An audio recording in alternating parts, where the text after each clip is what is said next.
Ladies and gents, welcome to Beyonce Knows, a conversational podcast covering all things unimportant, where dark humour is encouraged and no topic is off limits. From the sublime to the ridiculous, we've got you covered. Let us know where you're listening from using the hashtag Beyonce Knows or follow me on Instagram at BeyonceUK. This is the podcast. This is Beyonce Knows. Today's guest on the Beyonce Knows podcast was my friend's girlfriend, but now he's my friend's boyfriend. He's old news these days. She is a health and fitness influencer on Instagram, co-founder of the Twice the Health brand, and daughter of iconic commentator Tyldesley. All-round fitness lunatic and just a really good person who bakes the best tiffins in town. Welcome, Hannah Tyldesley. Hello, thank you so much for having me. Thank you for joining. What are you drinking? Rosé, of Cheers. course. Cheers. I'm on the Guinness. Legend. It's Grand National Weekend after all. We'll dive straight in. The first feature, as you know, is the Quickie Picky feature. A series of nonsensical questions which will tell our viewers, or listeners even, absolutely nothing about you, but a load of nonsense. So we're going to dive in with those. Quick fire or long-winded, however you want to answer them. Great. Happy to go into it? Yeah. Right. Question 1. How would your Twice the Health co-founder, Emily, describe you in one word? Control freak. Arguably 2 words, but don't worry about it. Control dash freak. What is your favourite surface to run on? Ooh. Trail. Pasta or potatoes? Pasta. What is your boyfriend Reese's worst attribute or feature? He doesn't run far enough. Oh, God, brutal for a fitness influencer. If you could have dinner with one celebrity, who would it be? Paula Radcliffe. Why?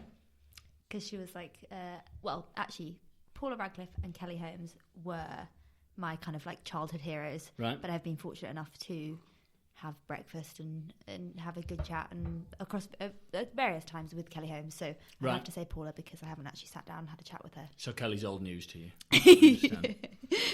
Paula Radcliffe, inspirational runner, and I believe fastest ever woman still. Yeah, from Britain. by a long way. Yeah, by a long way. Kelly actually once called me Wendy. Oh wow! Did you correct her? No. Okay, and was it once, or did she ever go back to Hannah, or? Don't think we've spoken properly since. Or Okay. She's had to use my name since. You guys are tight. Yeah, we're tight. Yeah. We once cycled together around Richmond Park. About that one time. Still remains a legend, whether she wants to call me Wendy or not. Yeah, that's fine. Yeah. No celebrities know my name or not my name, so that's fine. Which restaurant would you eat that meal in? The pasta. No, the dinner the meal with a celebrity. Yeah. Oh, good question. Does it have to be open? Like, does it have to be still around? No. Okay, because there used to be a really good restaurant, and I answer this whenever someone says favourite restaurant, in Soho called Balls & Co. And it was like meatballs, and you could have them any way you wanted. So there was like chicken ones, beef ones, beetroot ones, goat's cheese ones, loads of stuff. Right. And then you could choose the sauce that went on top of them, and then they had the most amazing side dishes. So it would be Balls & Co. So good they've shut down. So good they shut down. Yeah. But I'm still rooting for them to come back up. Yeah, fair enough. Yeah. How far after the best before date would you eat a sandwich? Depends what's in it. Club sandwich. I don't really like club sandwiches, but probably I'm a bit fussy on meat. If meat's gone past, I won't eat it. Okay, if chicken salad sandwich. Yeah, I wouldn't. Cheese sandwich. 2 days. 2 days? Okay. Yeah. So, and side question, when people say the 5-second rule when you drop food on the floor, what is your time? I'm a greedy fucker, so I'd eat it, whatever. Okay. Yeah. A day? Yeah, probably, yeah. Fair. Depends what it was as well. What is your favourite Disney movie? Mulan. Yeah. What's your favourite song from Mulan? Oh. What I really mean is, can you sing the chorus? Absolutely not. No, I don't even know if I can know the words anymore. Okay. That's pretty bad, isn't it? Huge fan. Huge fan. But the first thing that came to my head was Mulan. If songs-wise, Lion King, and I'm Gonna Be, or whatever it's called. You know, gonna be a Oh, Lion yeah. King. My favourite Lion King song is from The Lion King 2. Okay. Was the He Lives in You. That one. Oh, okay. You ever heard it? No, but... Steve's making an appearance. For those who listen, Instagram, rspaniel Steve on Instagram. Yeah, absolutely. Bit of a legend, bit of a boy. Yeah, he is. Next question. Can you burp on demand? No. No.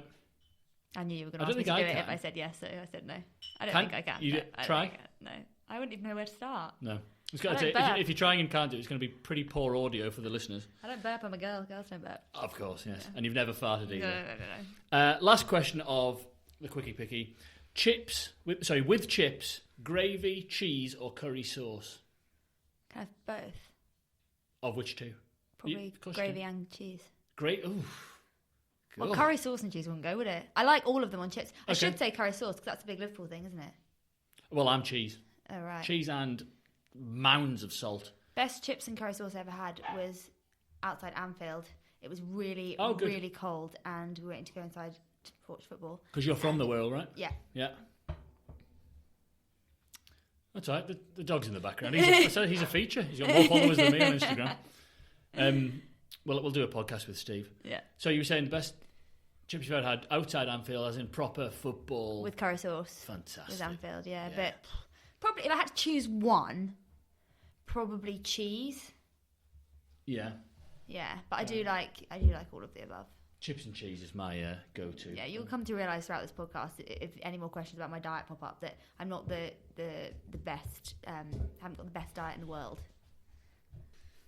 Okay, so we finished Quickie Picky. Question one: you got a blue tick next to your name on Instagram, which, as the eternal hunter of the blue tick, I want to know how, in a very saturated market, because there's a lot of people trying to make it, especially in the health and fitness world. How do you become an influencer and someone whose opinion and views are valued on health, fitness, sport? I always say this. I think we were very fortunate. We were in the right place at the right time. We obviously started this a little bit before the market became so saturated. It's definitely, I think, a lot harder nowadays. Also, when we started, there was a group of maybe 6 or 7 of us from memory who all did the same thing.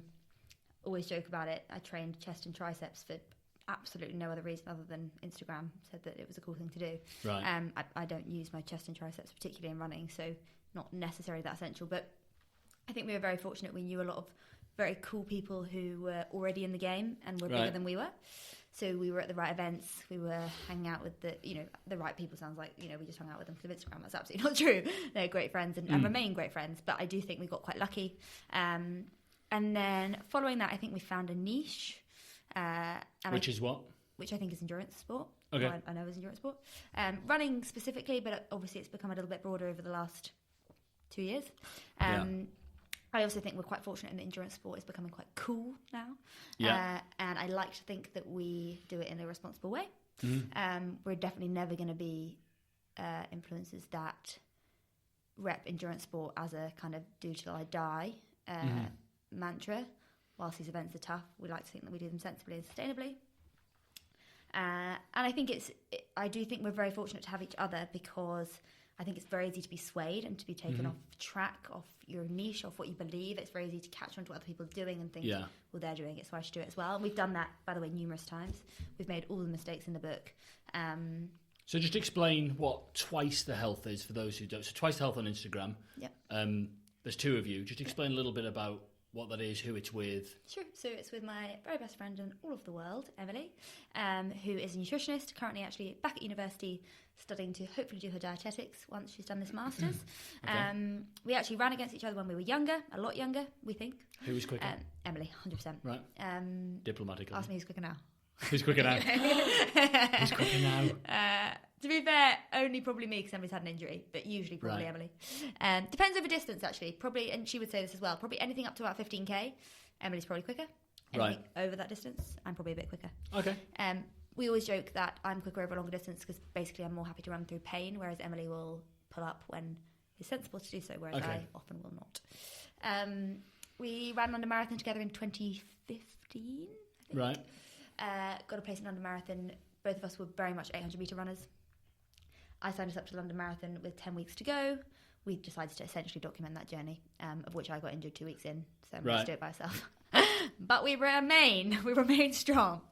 So yeah, we're majority sort of run endurance sport bloggers, influencers, for use of a better word. And we used to, and we will pick hopefully this up, once the world comes back and things calm down for us, choose a 50k challenge somewhere cool in the world and go and do it self-supported. So we did 50k Grand Canyon, 50k Great Wall of China, and 50k Great Ocean Road. Wow. Which was very cool. And then we fell a little bit more into kind of more standard races, London Marathon. It was obviously great exposure for us to be able to do those races. And then Emily fell in love with Ironman, did her first half Ironman. Right. Was very, very good at it, very, very strong. And so Em's is actually training for a full this year. But we've both done a few ultras and basically just like moving for a very, very long time and ideally together. And how did it come? What was the point when that became the thing? Because I'd imagine you must have had a job before. Yep. Did you go for it, or was there a point where you thought, right, it's now or never? Or what was your point when you thought, right, let's do this and have a crack at it? Was it as a risk at the time, or did you wait till it was enough?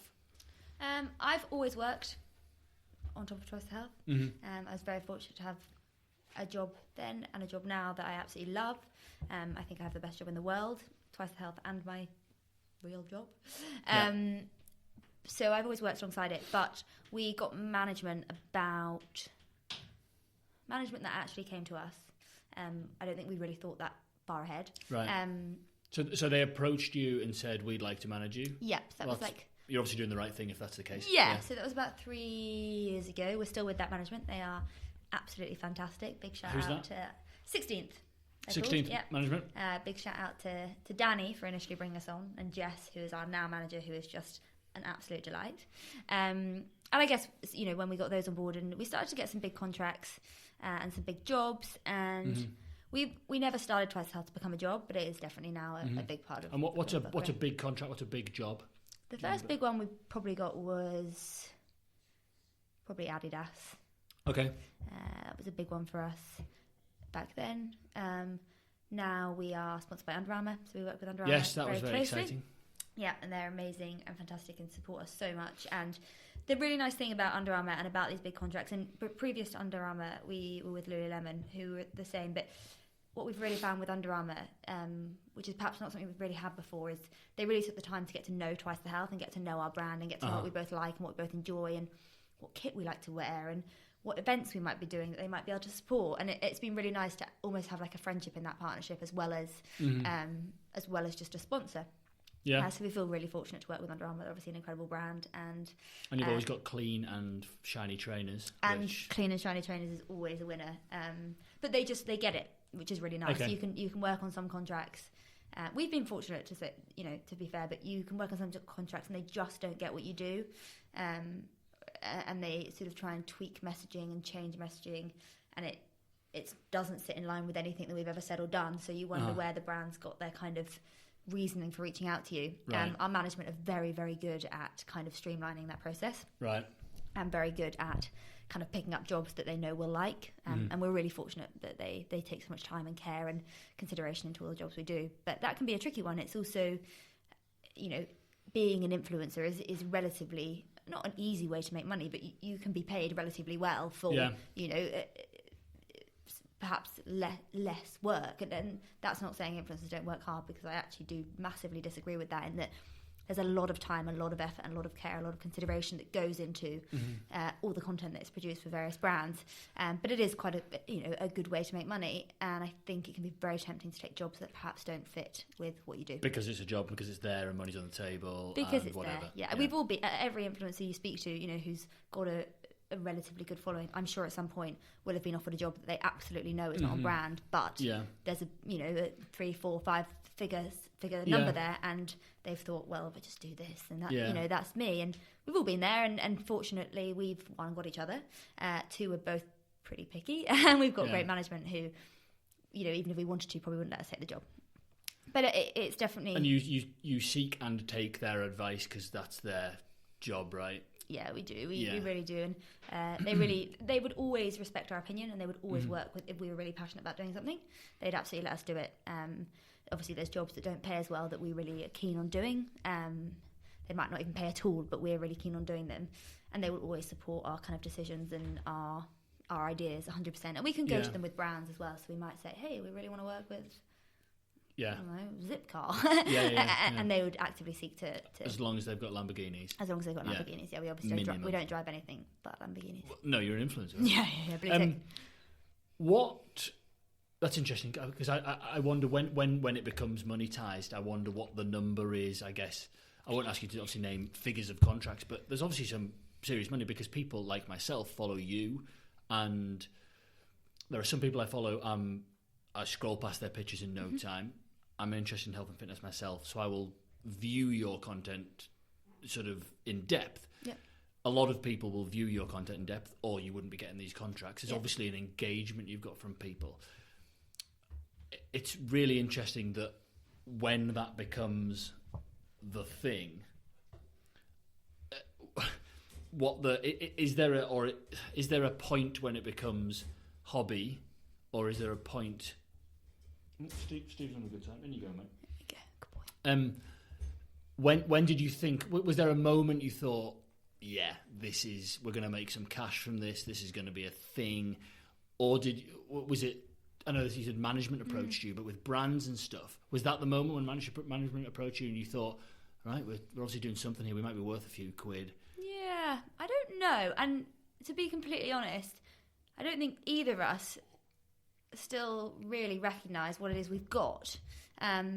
It's still a relatively new career as such. Yeah. And it is a career now. A lot of people make very good money out of it, and they're able to kind of have a very sustainable brand with a lot of longevity, and that's very cool. I don't think we absolutely love doing Twice the Health, and we will do it until we can do it no more.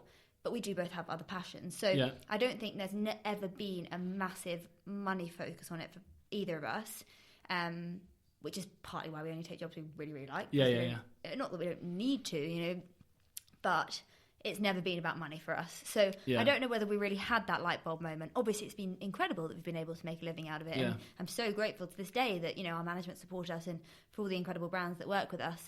But I don't know whether we ever thought, hey, this is it. I think we both we still get excited over everything we do. We still get excited over a fresh box of Under Armour trainers or whatever it is. That's still very exciting. And that's still like Christmas Day for me. Yeah, exactly. It feels like that. So, I think, it was a big moment for us when we got Under Armour. That was, a massive thing for us.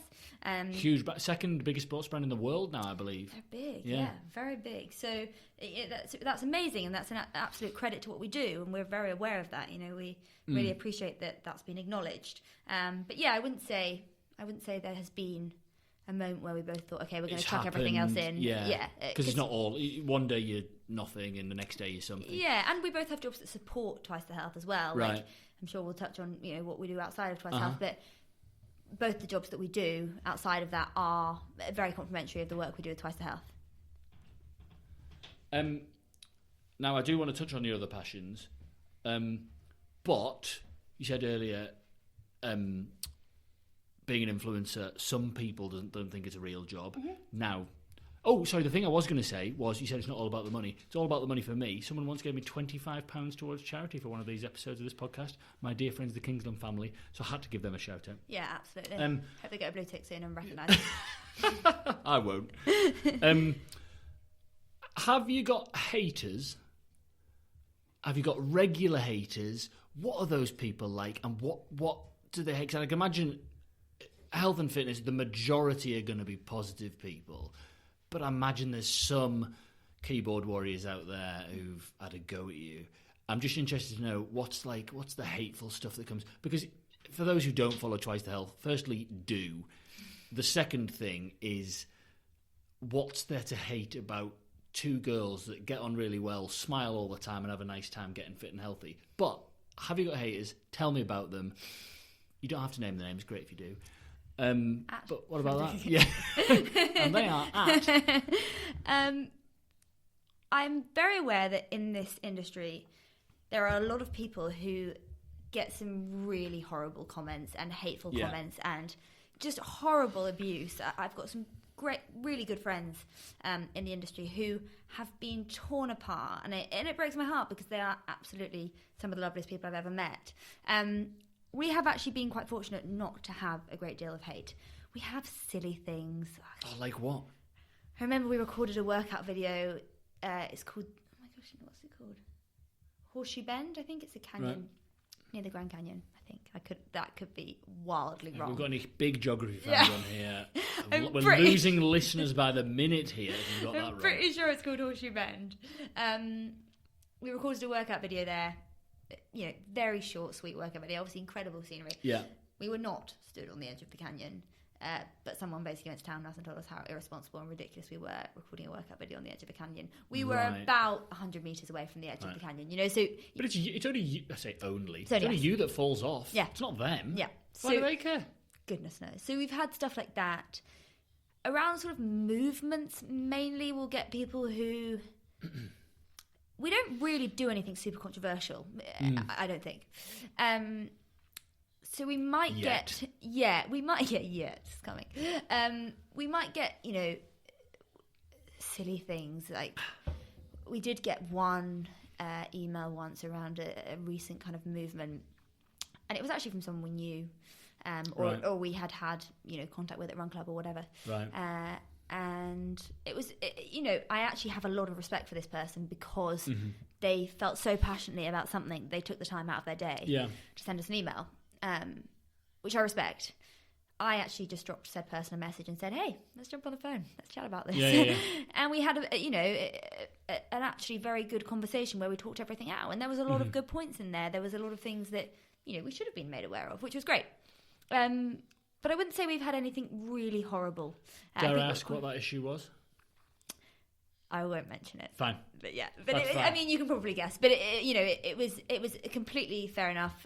Was it the Beyonce Knows podcast? It was the Beyonce Knows podcast. I didn't want to say anything, but very polarizing issue for some followers. Yeah, it's more. What frustrates me more in this scenario, and obviously we're quite fortunate in that we haven't had a great deal. But whether you've got 100 followers or 200 million followers, you are still a human being.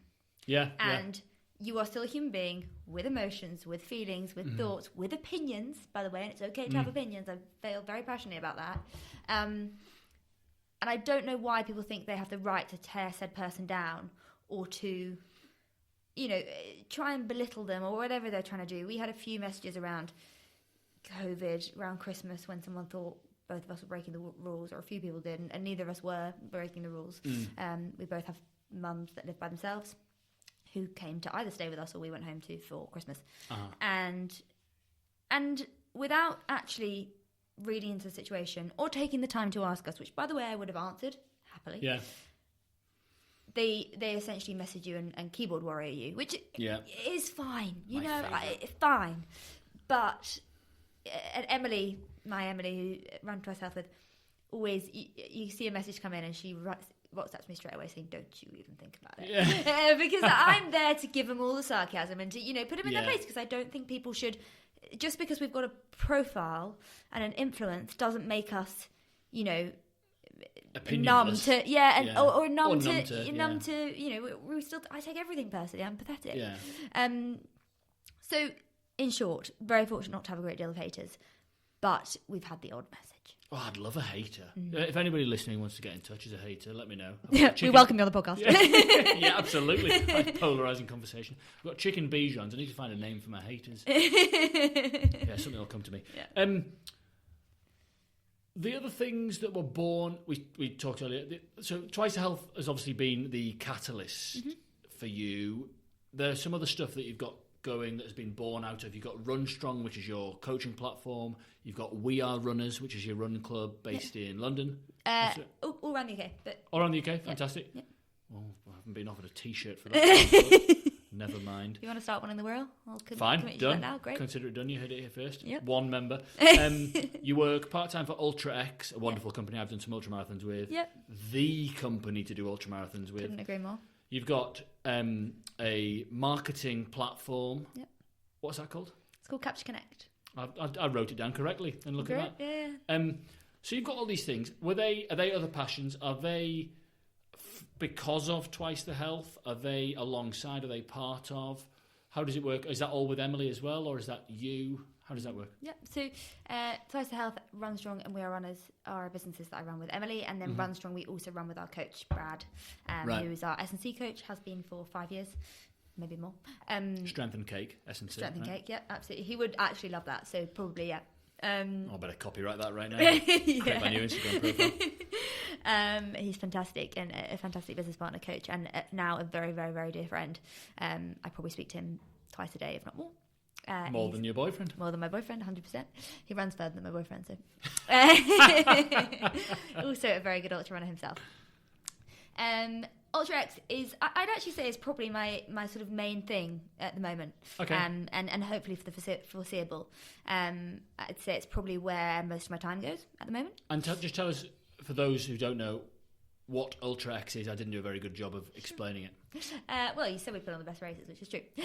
We are an ultramarathon company who run global events in the most beautiful parts of the world. Our main events are either a full, which is 250k over 5 days, and a half, which is 125 over 2 days. I met the Ultra X guys because I did a race myself. Mm-hmm. I fell in love with the ethos, the people, the community, the whole experience. I must interject. The race you did was 250 kilometres in Jordan, which is, for those who don't know, the sandiest place on earth, where a 5k took you how long, you told me before? Like an hour. An hour for... Oh, well, that's not that bad. Yeah. I thought you were going to say like 3 hours. Yeah, but sand in your shoes, blister city. Yeah. And that was your first ultra, was it? No, it wasn't actually. I'd done one multi-stage... Right. But self-supported. So I did 250k from London to Birmingham with the National Running Show, which was very fun. Yeah. And I'd done 100k Race for the Stones, which I had a little bit of kind of unfinished business with, I felt. Very fortunate that Emily agreed to run it with me, and we ran the whole thing together, which was lovely. Amazing. But I left it thinking I probably could have given a bit more. I had a great time, basically. I was that really annoying person who, was singing and laughing and skipping, and Emily nearly punched me about 6 times. But really enjoyed it, and so got this opportunity to go to Jordan with a good friend of mine, two good friends of mine, Jordan and Esme, and just couldn't say no. Actually, weirdly, I was the last person who would have gone to the desert and spent 5 days without a toilet or shower. Mm-hmm. I had absolutely no desire to run 5 days through the desert. Right. People always would say to you, would you ever do MDS? I said, absolutely not. Why would anyone want to do that? Yeah. You can do ultra marathons where you stay in a hotel. Marathon, yeah. And it just had absolutely no desire to do it. And then a friend asked me, and I'm not usually like this. I don't really think about like fate or anything like that. But I essentially kept finding myself on the Ultra X website. Yeah. And there was something about it. I thought you were going to get all hippie there, so I kept finding myself in the desert. I was hugging trees. It was very strange. And I just kept finding myself on the website. And I actually didn't tell Emily at first. I asked my coach at the time. So I had a running coach at the time, who is still a very, very good friend. He coached me for the Race of Stones and for the desert and got me there in fantastic shape. And I said to him, can I do it? Is it even possible? Have I got enough recovery between the 100k in July to this 250k in Jordan? And he said, if you want to do it... And what month was that? July was the 100k.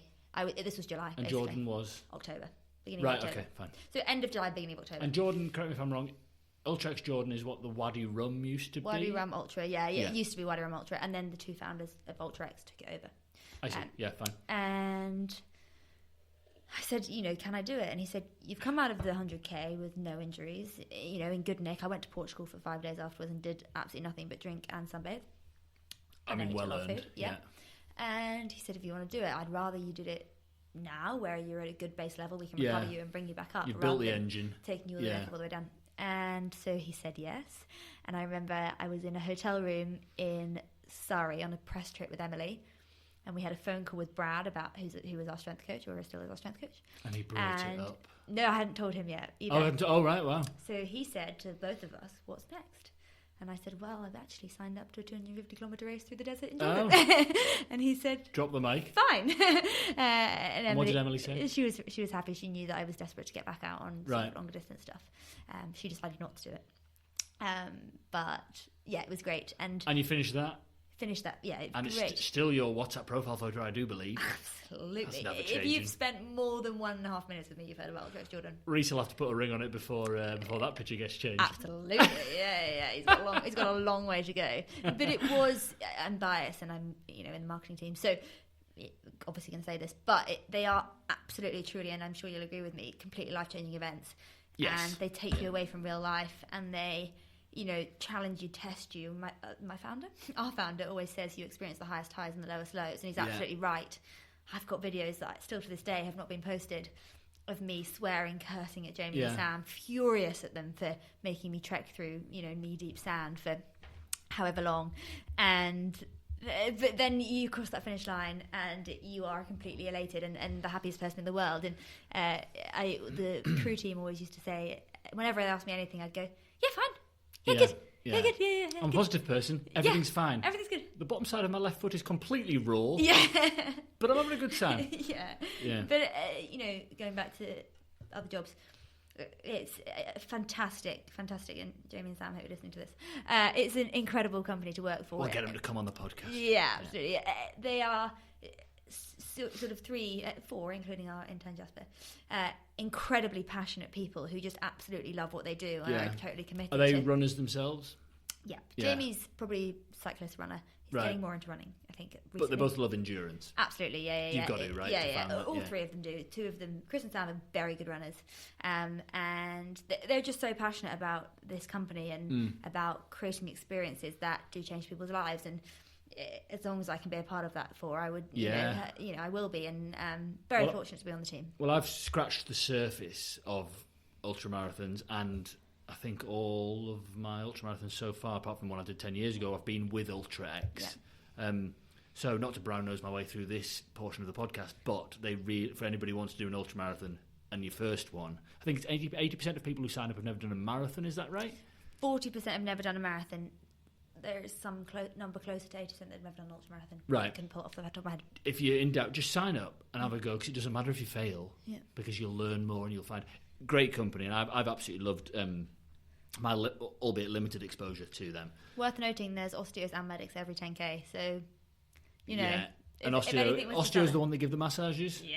So that's the key thing that anybody listening, you get a free massage if nothing else, Well, yeah. All you got to do is run 10k and get a massage. So sign up. Yeah, it's worth it. Yeah.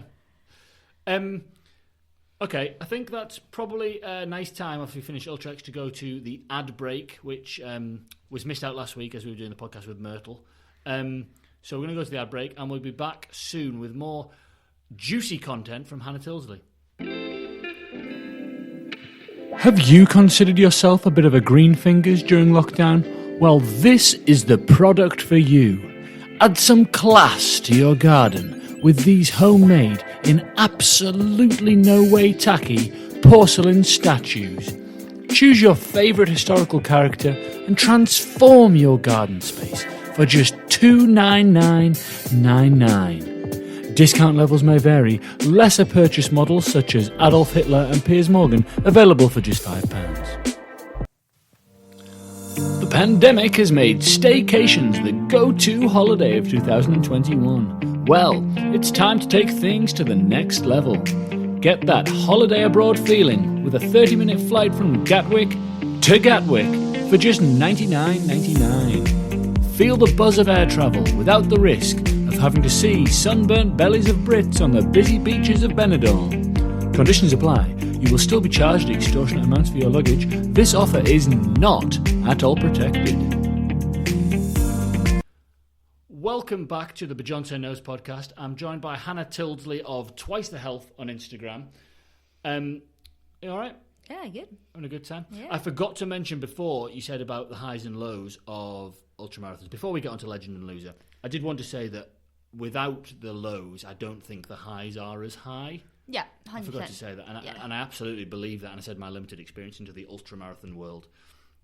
It's becoming, I'm not sure if cool is the word I'd use to describe it, but it's becoming more available and becoming something that people are aware that actually you can push your body to something that you didn't think you can. 100%. People. It's all relative. People couch to 5k, great. If you've not done a 5k before, fantastic. But your body can do more. If you do 5, you can do 10. If you do 10, you can do 21, 40, etc. Yeah, I think it's. We've even noticed it in the sort of small marketing agency that I run with a friend called Emily, another Emily. Very confusing. A lot of our clients are endurance-based companies or athletes, and to be able to make a business from that is proof in the pudding that these sports, this attitude towards adventure is growing, and you know, I'm all for it. You know, I think it's nice to pull people away from what was once stopwatch checking, chasing, into just you don't adventure. Look at your watch during an ultramarathon. Absolutely not. Yeah. No. You're fully focused on the snacks. And the tiffins you make, I'm happy to focus on them. So I think it's definitely growing, and I think it's a very exciting place to be for Ultra X. And I think we've got an incredible year lined up, and incredible, you know, many more years lined up. Yeah. The company is growing. So how long have they been around? 2.5 years, I think. And they've got events all over the 3 world. years. So Yeah. whatever, they're in the infancy of being a company. Yeah. That's absolutely amazing. The feature we normally get to after the ad break is Legend and Loser of the Week.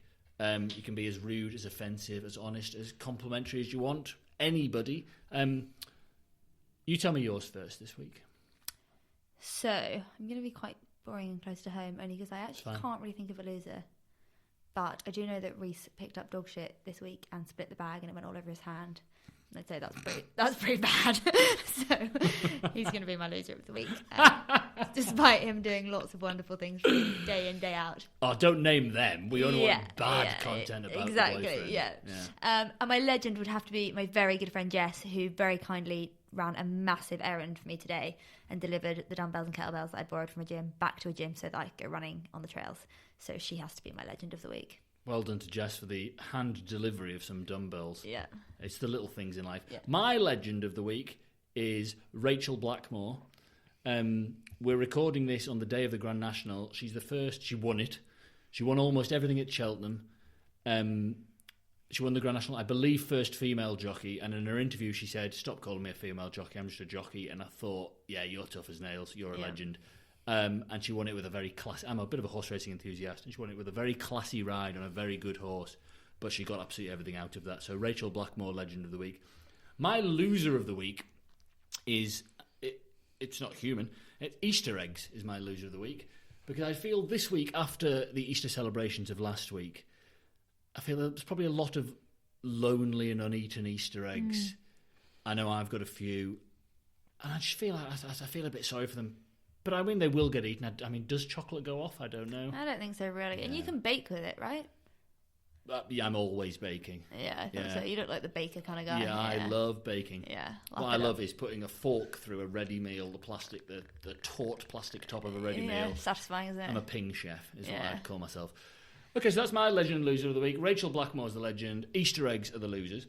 To get back to, you talked earlier about some other passions. Yeah. What are they? Outside of work?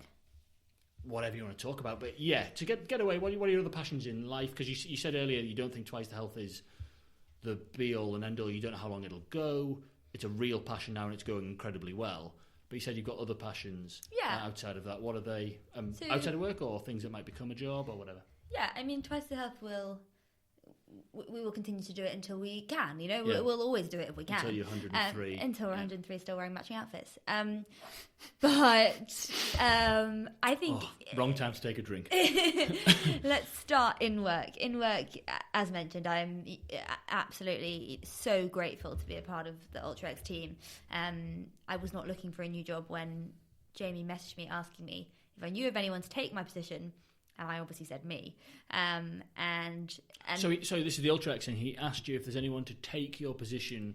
So he messaged me and said, "Do you know anyone who would be interested in community and partnerships manager at Ultra X?" And you said, "I know this gal." Average at best. But what was very cool actually is about 3 months prior to that, my probably regrets this slightly now, but my very good friend and old boss, Casper Rose at Fresh Fitness Food. Big shout out to Casper Rose, what a name that is. Rose, incredible chef, if I may say so myself. Asked me, I'm sure it was Casper. I'm pretty sure it's Casper. I can't think who else would have asked me to do this. But asked me if I could work for 3 dream companies outside of Fresh Fitness Food. I'd been at Fresh Fitness Food 5 years, sort of since they began. You know, was very, very happy there. 3 companies I could work for. And I wrote them down, and one of them was Ultra X. And... Then obviously Jamie messaged me and I replied to him saying me. And I remember Jamie went offline and didn't reply for a little bit. And I was like, oh my goodness, what have I done? Relationship over. What have I done? Anyway, came back to me and, you know, long story short, obviously I then ended up working at Ultra X and left Fresh Fitness Food. So I feel very fortunate to be a part of that team. And it's the best job in the world. I get to run in incredibly beautiful places, meet the coolest people. Yeah. And You're welcome. just have a good time, have a good time and great community and so on and so forth. Sorry, who's the coolest person you've met? So exclude me. I don't want to, obviously. Cool.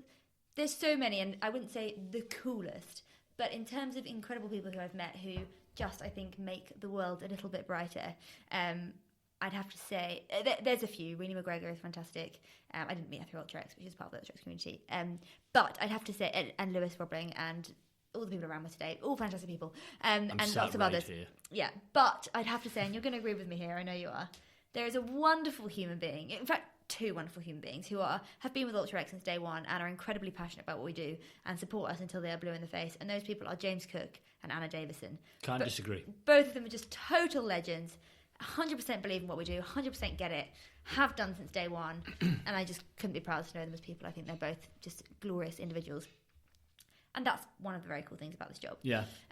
Because it's like-minded people, isn't it? Exactly. Yeah. I have... actually, another one would be Jackie Bell, who I haven't actually met yet, but we speak a relative amount because we've never met. She's an athlete, and Carla Molinaro, two incredible, empowering, inspirational, just badass women who you should definitely have on the podcast. They're just both epic human beings. Get them on. And we'll have some incredible tales to tell. But then aside of that, I obviously have my very small marketing agency, which we've actually never marketed because we've been very fortunate to just have incredible clients. Capture Connect, right? Capture Connect. We look after a number of endurance brands and athletes. And it's still very small at the moment. And I obviously work on it essentially the 2 days a week I'm not working on Ultra X, because I work for Ultra X 3 days a week. There's a lot of crossover there. I get a lot of good contacts that carry into both. But I'm very fortunate to have a business partner, Emily, and then two girls who work for me who essentially run the show during the week, because I'm obviously tied up with Ultra X. Yeah. And myself. But they are absolutely, incredible. They should actually have been my Legends of the Week. They work so hard. But very fortunate to have basically the damage is done. You didn't mention as your Legends. Sorry, guys. But incredibly fortunate to basically have an incredible team who do, I manage things from a top level, but do run the show day in, day out. And that I hope will, continue for a very long time. It was a passion project to essentially support brands that we felt like we could support and had good access to contacts and brands who perhaps wouldn't potentially relish in big marketing agencies who couldn't give them the attention and kind of detail they deserved. So, and what about an up-and-coming podcaster with a really lame play on words? How do you feel you could market them? Well, you did ask, and I just thought, but Johnson knows, isn't it? His 125 followers.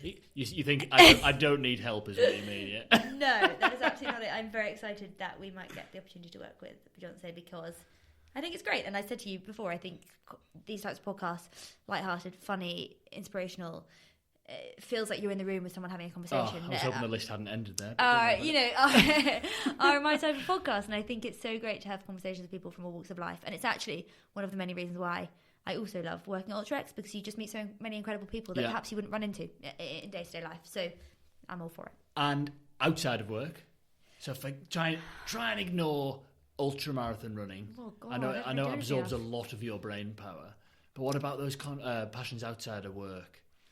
I like baking. I really like baking. I mean, I'm happy you like baking. Yeah. I'm sure Reese is happy you like baking. I've seen his waistline. It sounds like I live a really boring existence, but I honestly do. I disagree. Love running. I find so much enjoyment in it for so many reasons. And I enjoy cycling and I enjoy training with friends a lot. But there is running. Lockdown was rubbish, right? Doing it with one person when you that's terrible. But there is still, I think we as runners are very fortunate to love running, because I think it gave us a lot of kind of solace and support and enjoyment during what was in the age of mental health. And it's so exactly. Important. But it is honestly what, as boring as it sounds, what my life revolves around. It's where I've met my very best friends. It's where I work. It's and some people think that's not healthy because it encompasses so much of what I do. But I like to think that we all have those runs that we don't really want to go and do, the interval stuff, the tempo stuff. It doesn't always tick all the boxes, but it absolutely fills me with so much joy at this point in my life, and I hope it will continue to. The other thing I'm incredibly passionate about is bread. Bread.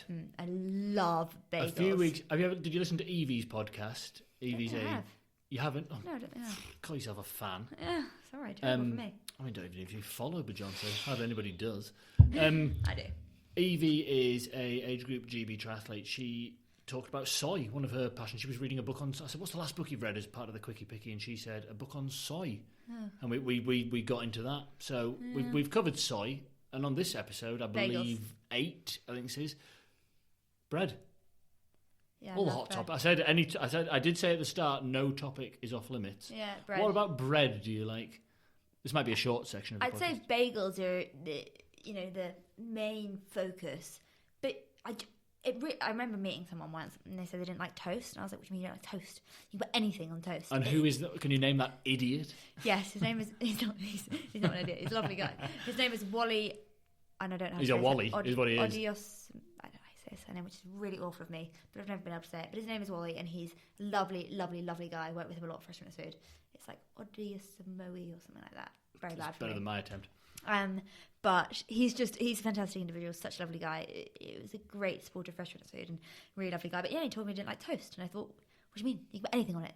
Cheese. Yeah. Cover it in cheese. You Just wouldn't taste warm toast. bread, mate, with more crunch. Exactly, yeah. But I love bagels, and I would eat them for every single meal if... Well, I do sometimes eat them for every single meal. Yeah, well, actually, that brings me on to a question. Obviously, you're an influencer of very mindful of healthy eating and a healthy lifestyle, but quite nice that it's not, if you follow the Twice Health page, it's not you have to eat this every single meal or you will be unhealthy and you will die. It's do the right thing in the majority of situations, eat healthy, exercise, don't drink too much, but you're having a glass of wine now, you like a chocolate tiffin, you know, you've just mentioned your unwavering passion for bread. A bit of a growl for bread there. Bread. I actually really like crumpets as well. Yeah, I do like bread. Don't tell my boyfriend. Like I said, mindful of healthy eating and everything. I understand if what you can't say too much, but I'm quite frustrated with the body confidence movement of the world at the moment. And there was a documentary a couple of years ago of I think one of the quotes was, "There is no proven medical implication for being overweight," and it just ground or grinded my gears.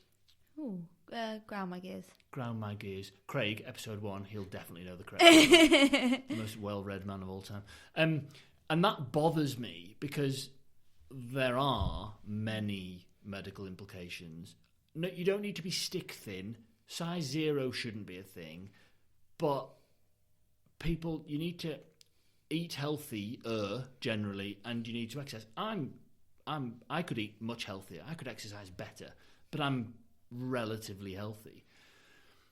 How does that sit with you and the fact that your job or big part of your being and being an influencer is encouraging people to be healthy? How do you feel about those people who just sort of disregard it because, no, body confidence, I am fat and it doesn't matter what I eat? Because it does, right? First and foremost, it does matter what you eat. Before I go any further, what I should know is that I could eat healthier, 100%. Yeah. Whatever healthier means, in the social media world of healthy, yes, I could probably eat more vegetables and more fruit. The important thing to note is 60 to 75% of the year, I am training to run for 3.5 minimum hours at a time. So it's not normal. Yeah, it's not normal. I have very good coaches. Big shout out to Damien and Brad. Damien Hall is another one you should get on the podcast, by the way. Absolute legend. Ultra Damo, yeah. And so I'm very, very active. Not just in my running. I like being active. I take at least 1, if not 2, rest days a week. But I'm relatively very active. Mm-hmm. A normal week of running when I'm training for an event is 50 to 60 miles. So my energy expenditure is high. Yeah. Which means I am fortunate in that I can probably get away with eating a lot. I don't track macros. Never really have tracked macros. I don't know what it is. So. It's overly necessary for people like us who exercise a lot. So I would never tell someone, we've never done what I eat in a day, never just mentioned on the Twice Health page, right? Yeah, I never will, because I would not tell anyone really to eat exactly what I eat, because not that putting on weight is a bad thing, but the likelihood is the amount that I eat and the type of foods that I eat, energy in versus energy out is the basic calculation. Because it's 1% of people are training for a 60-mile race, right? Exactly, yeah. So it should not be gospel by any stretch what I eat. And even Emily would say this. She would say that she eats better than I do, and she definitely does. But there's absolutely not a restriction on foods that we eat or don't eat. We eat everything, always have, always will. Yeah. I don't like some vegetables, particularly picky on vegetables, but I don't not eat them because I think they're bad for me. I just don't like them. So that is important to mention, in that we are endurance athletes. Yeah. Not great athletes, but we are endurance athletes. So what we eat is performance driven, and as far as I'm aware, as long as I'm getting in enough food, I'm okay with that. It's not impacted me negatively so far. I really like bread and pasta, bagels, cheese. There's bread again. Bread is coming up a lot, yep. And so I eat through enjoyment. And I think I appreciate and support that side of the body confidence movement. I think food should be pleasure, it should be social, it should be enjoyment, it should be all of those things. And I absolutely am with that side of the body confidence movement. What I am not with, and this is reflective of both ends, because it's absolutely not healthy to be severely underweight, and it is absolutely not healthy to be severely overweight. I think people should be proud and accepting of the fact that it is okay to want to change your body. Yeah. I have no issue with that. I actually have no issue with people having aesthetic goals at all, as long as they are doing them in a healthy, sustainable way. Crash diets, obviously not okay, but I have no issue with people wanting to change their bodies at all. I also have no issue with people having a certain body type for performance bases. Yeah. Lighter is definitely not faster all of the time. No. But if everybody's bodies and muscles are different. Yeah. Exactly. But if people have aesthetic or weight driven goals for performance purposes, for example, jockeys have to be a certain weight, boxers have to be a certain way. I have no issue with that, as long as it is not detrimental to their health or their mental health or their physical health. So the body confidence movement, I don't agree with it, I don't disagree with it. I think I want and encourage everyone to be happy in the body they're in, but I've been very fortunate to grow up with parents who always encouraged me to be proud of my body because of what it could do. I was an okay runner at school, and I was always taught to be proud of my body because I could beat the boys. Or because I could run at a certain pace or whatever. And never was I brought up to think I should look or weigh a certain way or look a certain way. And I still stand true to that today. So I'm incredibly proud of my body, so proud of my body that it can run 100k, run 250k, cycle 100 miles, all of these things that it can do. And I really wish there was more focus on that. And by the way, that doesn't have to be extreme. You should be incredibly proud of your body that you could run 5k or swim 10 lengths. Yeah, it's all relative, whatever isn't that looks it? like. But what I don't agree with is when people lose or gain weight or change their body type or change what they're doing and then go to town on how happy they are in this new state. And some people are, and I fully support that. But if you were incredibly happy with what your body did, and let's move away from what it looks like right now, but what it could do for you in your new state, you would not pull up and talk about it every single day. If you've spent more than 5 minutes on the Twice Health podcast, page, you probably haven't heard us talk about our bodies. Yeah. Or talking about the way we look. It's kind of a podcast as another competitor. Yeah, sorry. We did do one podcast, by the way, once. We started it. We did a podcast with How many downloads? Romeo, no idea, actually. Very bad. Probably more than mine. We always say we'll pick it back up, and we still to this day haven't. But I think what I'm saying there is I think it's okay for people to want to change their bodies. Yeah. And you don't have to be happy with your body just because it's changed. You can want to change it, and I don't have an issue with that as long as, and I will continue to reinforce this because I through outside of Twice Health and inside of Twice Health come across a lot of people who are not very well, and that is incredibly sad. But as long as you are doing it in a safe and sustainable way, I have no issue with people wanting to change their bodies. Yeah, I think for me, I just wrote a note there because I wanted to remember what to say. My issue with underweight, overweight, whatever, no problem.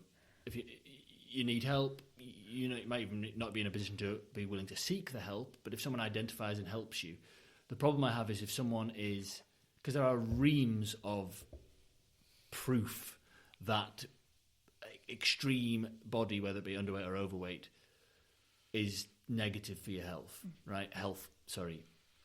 That's medically proven. Yeah. There's no doubt about that. My struggle is where people in positions of influence will tell people that's how your body should be. Yeah. Now, do whatever you want, but don't tell other people that they should be overweight and be confident. Yeah. No, if you're happy and that's just how you want to live, crack on. Yeah. But don't tell other people that you should be happy and that's how you should stay, because people have a following. 100%. And, some people might be desperate to lose weight and they might have developed some health problems and issues. There's all sorts of things that go on. Diabetes is one of them that can develop. Really tough illnesses. And if somebody is told by an influencer and believes this person, says, oh no, maybe it's fine that I've got this. It's not fine. So that's my struggle, is the people in those positions who have a hold over some people's emotions and influence. So I think you guys do the right thing a lot and don't talk about your body. I think you've got to be so careful. You don't know what goes on behind closed doors. No. That's what stresses me out. Absolutely is that not. You can, an influencer, and by the way, I know an incredible number of incredibly influential people who have the most incredibly empowering, inspirational platforms, and I'm so proud to know those people. But what I have an issue with is, like you said, ex-influencer might say to this person, you look great, babe, go you. And that 5 seconds of reassurance they've got is fantastic. Yeah. Because they are feeling good. Yeah. What happens when 5 seconds. they go back home, or they go back to 10 seconds later and they're actually not feeling great? What happens to their emotions then? How are you playing with people's emotions? And by the way, we absolutely do not get it right all the time. 100% do not think that. We're absolutely at no point have we ever always said that we get it right. I just think you have so much control over people's emotions when you carry an influence, and I think you have to be so careful with that. And it's part of the reason we don't talk about bodies all the time, is because it's not, we talk about all the incredible things we can do all the time, because that's the focus, and that's what's other so empowering. Shit's more important. Yeah, and the fact that we ran 25k and my body could do that is amazing. I work with a very, very good friend and an absolute hero of mine, Irina McGregor, who you're going to have on the podcast. She is one of the leading sports dietitians, and she specialises in ED and REDS, and she sees a number of incredibly, incredibly poorly people, and she carries that weight so incredibly well. Yeah. But we have this conversation all the time. Really gets the aftermath, and that aftermath can be incredibly difficult, and can result in incredibly poorly people. Goes behind closed doors. And you don't know, you don't see that. The Reenies of the world see that, and that is, like you said, she carries that weight. No pun intended. Yeah, exactly that. Just a slightly lighter note to bring it back. I was told by a reliable source that, talking about weight and food and everything, Burger King used to know your usual when you were at university, I believe. What was your usual, and what a ridiculous thing? I mean, I know my usual from Subway. I could reel that off in no time. I know my usual from McDonald's. What was your usual, a health and fitness influencer from Burger King? Kids chicken nugget meals and mozzarella dippers. It's like it was yesterday. 100%. Had a very good friend in the Burger King at Cardiff, and I'd go in every single day that I was out, and I'd get a Burger King.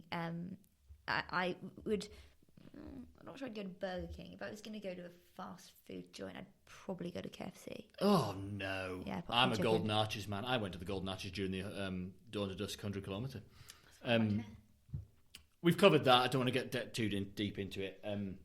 But, yeah, thank you for your opinion on it. A couple of things that I wanted to touch on before we finish. You are an influencer, but also... quite important at the moment as the conversation moves, is you're an influential woman in sport, right? One, cool. right? Congratulations, that's dead cool. Have you found that you've been judged for being a woman in sport? I mean, the Twice the Health page it's not overly, it's not feminist approach. It's just two friends who happen to be female being healthy and having a great time, right? Yeah. Women in sport is a big issue right now. Where do you sit on some of those issues at the moment? How do you feel? Do you think we're going in the right way? Do you think the right things are being said? Or do you think we've got a long way to go? I think we're definitely heading in the right direction, first and foremost. And I think a lot has happened even in the past 2 years with promoting women in sport. And I am a massive advocate of continuing this movement, and I want to be as much a part of this movement as I can. Probably honing in on a more specific kind of Twice the Health focus is what frustrates me more than not anything in the world, but it really, really, really grinds my gears, and I have had a number of conversations about it quite recently, is, and I don't think this is just female athletes, but it's probably where I see it, is brands will put thousands and thousands of pounds into, and I realise it's hypocritical because I am one, into influencers. Yeah. But you're not saying Under Armour stop sponsoring us, yeah. But... No, actually Under Armour are very good at this. I do know that various things have happened obviously in the last 2 years with COVID, and brands have had to cut certain things. We obviously weren't with Under Armour at that point, and I don't know enough about it to comment. All I know is that Under Armour have been incredibly good to us. But, you know, across the board, I think, and not just brands, by the way, I'm talking about general attitude towards influencers versus athletes. Yeah. If you ask me who inspires me the most, I would pick a number of athletes. A number of influencers do inspire me the most. But if I think who is going to drive female participation in sport, I'd give you the Charlotte Purdues, the Steph Davises of the world. Obviously, I've gone sort of full-on runners there. There's a number of great, incredible females in sport. But I think those are the people that will continue to encourage people doing to cool get into shit. Sport. Jasmine Sawyer is another one. It's fantastic. Laura Muir, the list could go on. I'm obviously pulling athletics out here, but there's a number of incredible women. I have a very good friend of mine, Sarah Evans, who is a female hockey player, plays for GB, and she's one of the most badass, coolest people ever. And I wish, and if Twice the Health can do this in any way, and we continue to try to do this, is to put more spotlight on athletes, because I think, numbers aside, they are the drivers in the next generation. Yeah. Feeling comfortable and confident to be powerful, to be strong, all of these things. And Zoe Williams is actually a great one, a female weightlifter. She's just so cool, and everything she empowers is super strong and badass. And it frustrates me that they don't get the limelight, the exposure, the cash potentially that they deserve. We were talking a bit about it with, you've probably seen the marathon trials in Kew Gardens happened, and one particular runner did not get picked. My opinion is that she should have been picked. I don't know the full story, but from what I have heard is I think there could be a better scheme with athletes. I talked about it with another athlete who I won't mention because I don't know if she'd want me to mention this conversation, but where the big brands could do something like a scholarship scheme more than a sponsorship scheme. Lululemon actually do it with their ambassadors, and I think it's incredible initiative in that it gives so many more people a chance to work with what is an incredible global brand, Lululemon, and reap all the opportunities and the benefits you get with working with them. But everyone is on a 2-year ambassador scheme, some 3-year, but which means they get an opportunity to work with them. Why couldn't big brands do this with athletes? Athletes' careers are very, very short, and they're obviously at their peak at a certain time. And I think it should be performance-based. I think it should be based on, obviously, circumstantial. COVID is a difficult one. But on performance kind of bonuses of that year, and that's how they secure a sponsorship with the big guys. Because it would give so many more athletes an opportunity to reap these benefits, to make a career, because that's a big one. So many athletes work outside of... They spend all the time doing it. They deserve a chance, right? Exactly. This is one person having probably a very... unresearched, uneducated opinion on how these schemes could work. But I just think these are the drivers behind Yeah. female sport.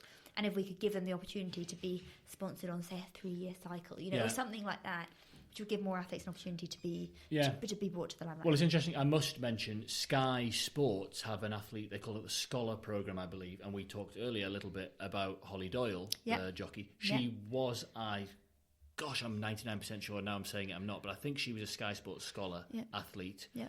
and recently won a massive race in the Dubai World Cup, won 5 Yeah, races on a remember this. day at Ascot. Believe she did 5 races a day recently as well. Clearly it's working, right? Yeah. But Sky Sports is one. Their money pit isn't bottomless. Yeah. It's more bottomless than my bank account, but it's not bottomless. They sponsor maybe, I'm guessing, 20 athletes. Yeah. But there are other big brands in the world, right? There are big TV companies. There are big players in the sports fitness industry. I actually think it'd be beneficial for them to sponsor people in lesser sport. I say lesser, use that term delicately. Lesser sports that have had a struggle for funding. I think it was after the basketball. I think men's and women's basketball had a massive funding cut. Let's find those, because a basketball international, still an international sport, right? 100%, yeah. There's enough money in men's football. Let's spread stuff. And there'll be the opposite side. And of course it's right that the reason men's footballers get paid more is because the stadiums are full of 120,000 people. Yeah. But it's not everything. There's a reason. That's because men's football has been pushed for years. Yeah, 100%. In 10 years' time, I can imagine, because there's been England women's football stadiums that have had 35,000 people in. Yeah. Awesome. Yeah. In 10 years' time, I hope they have 125 and they have their own stadium, and it's not... half the battle, I think, is in the strive for true equality, and I'm sure it's a fairly Marmite opinion, but the strive for true equality, it shouldn't be Manchester United women's team. Yep. It should be Manchester United. Yeah. Or if you want to go for women's... Arsenal have that. Oh, do they? I believe Alex Scott was a big driver behind this, but who is She's very incredible. inspirational, Yeah. right? Big. Yeah. And they no longer are Arsenal women's and Arsenal men's. They're just Arsenal football. And if you're going to go Arsenal women, say Arsenal men's. Yeah. Or just say Arsenal. Yeah. And then if you want to open the link, read it. If you don't want to read about the women, doesn't matter. Don't want to read about the men, doesn't matter. Yeah.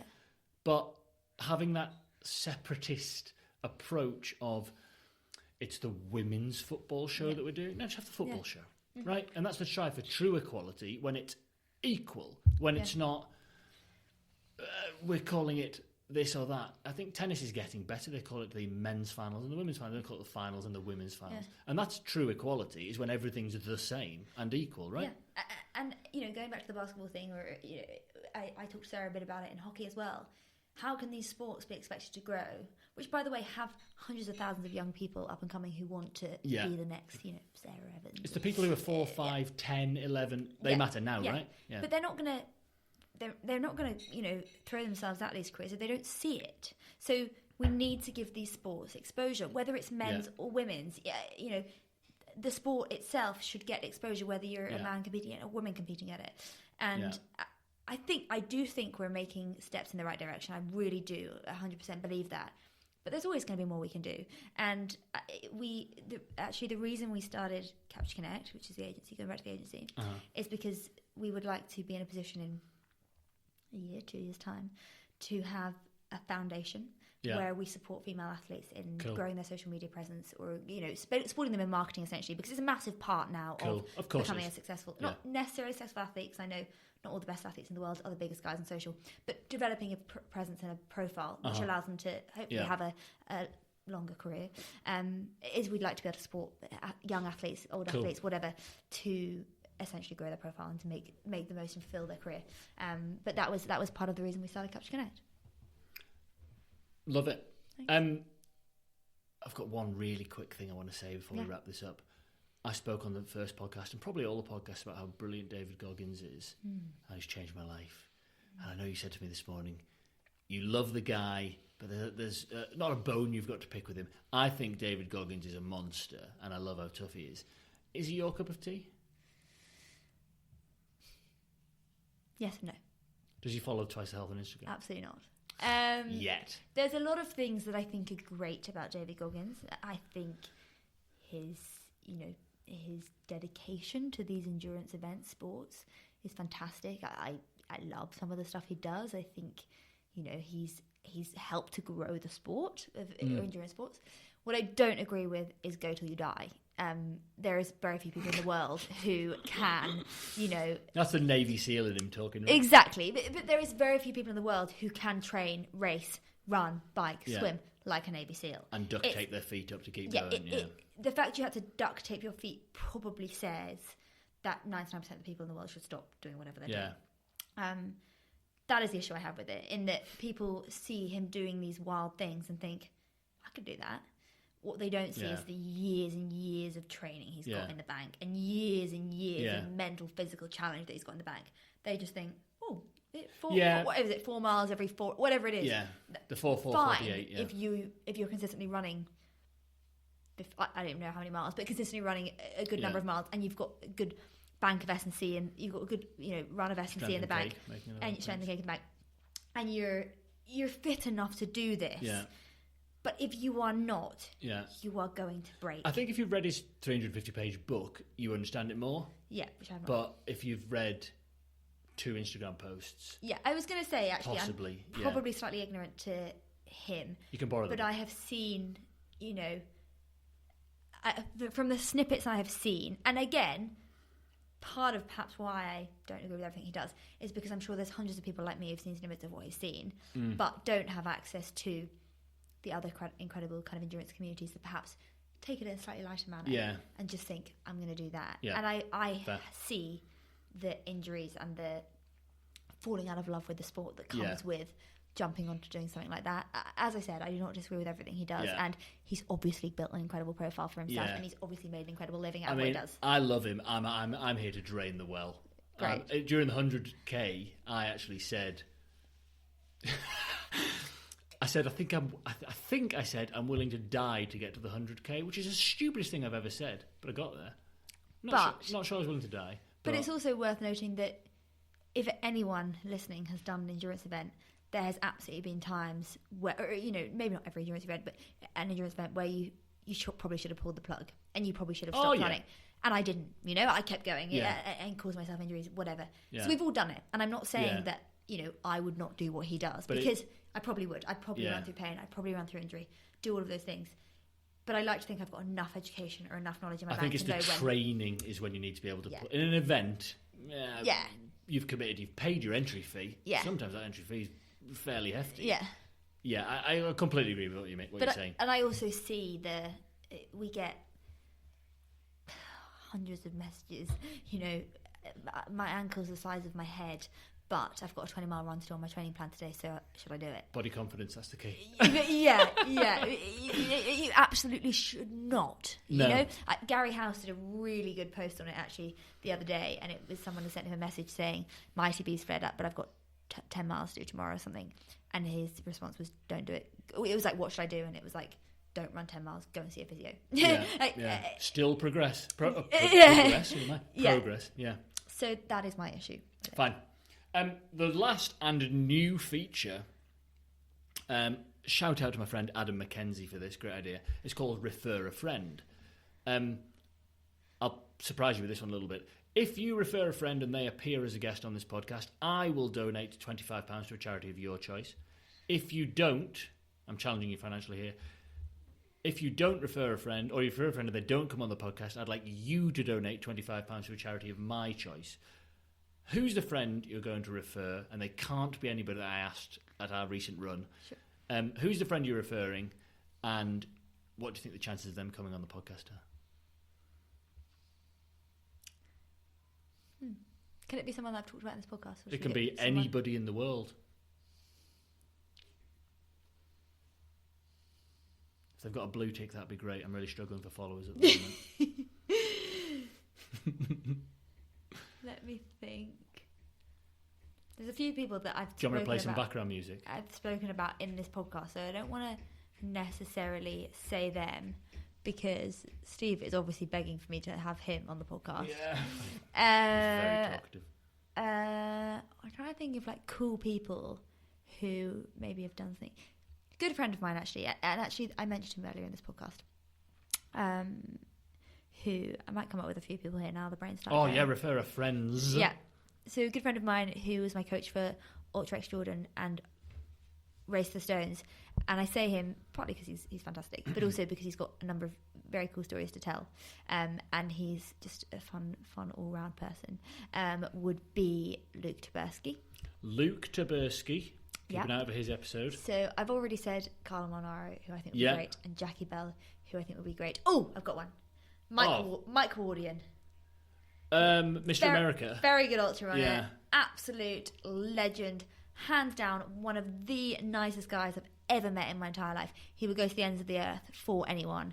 And I'm a big fan of that. I'm a big fan of kindness doesn't cost you anything. And he is incredibly... My limited exposure to him, he's just a bit of a dude, isn't he? Incredibly kind. Honestly, incredibly kind. He's doing a very big challenge, hopefully next year. And if anyone's going to do it, it's going to be him. Kindness is the key. Joe Rogan, host of the most listened to podcast in the history of podcasts, somebody said to him, "What makes you think? Why do you think you're so successful? What's your biggest factor?" And he said, "I think I'm just quite a nice guy. So if there's arseholes, I won't talk to them, and I'll just talk to cool people who are cool to talk to." And I thought, keep it simple, mate. Fair enough. Yeah, I think Luke has actually been on the Joe Rogan podcast. Luke Taberski. I think so. Yeah. Oh my! The next stage is me on the Joe Rogan. This is the great. This is the door is opening. I can feel it. Yeah. So we've got Luke Taberski, Carla Monaro, Mike Wardian. He said one other name. Well, I'll get it back in the recording. I wasn't writing quick enough. Thank you for joining me on the Beyonce Knows podcast. It's been a pleasure. You're an inspiration. It's a great Instagram page, Twice the Health. Ultra X is a great company.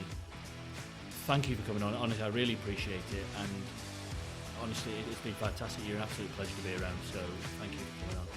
Thank you so much for having me. I look forward to being with Lucy for stage one. Beyonce knows more about ultramarathons and influencers than he did this morning. That was Hannah Tyldesley on Beyonce Knows. Let us know where you're listening with the hashtag Beyonce Knows, or reach out to me on Instagram at Beyonce UK. Keep smiling.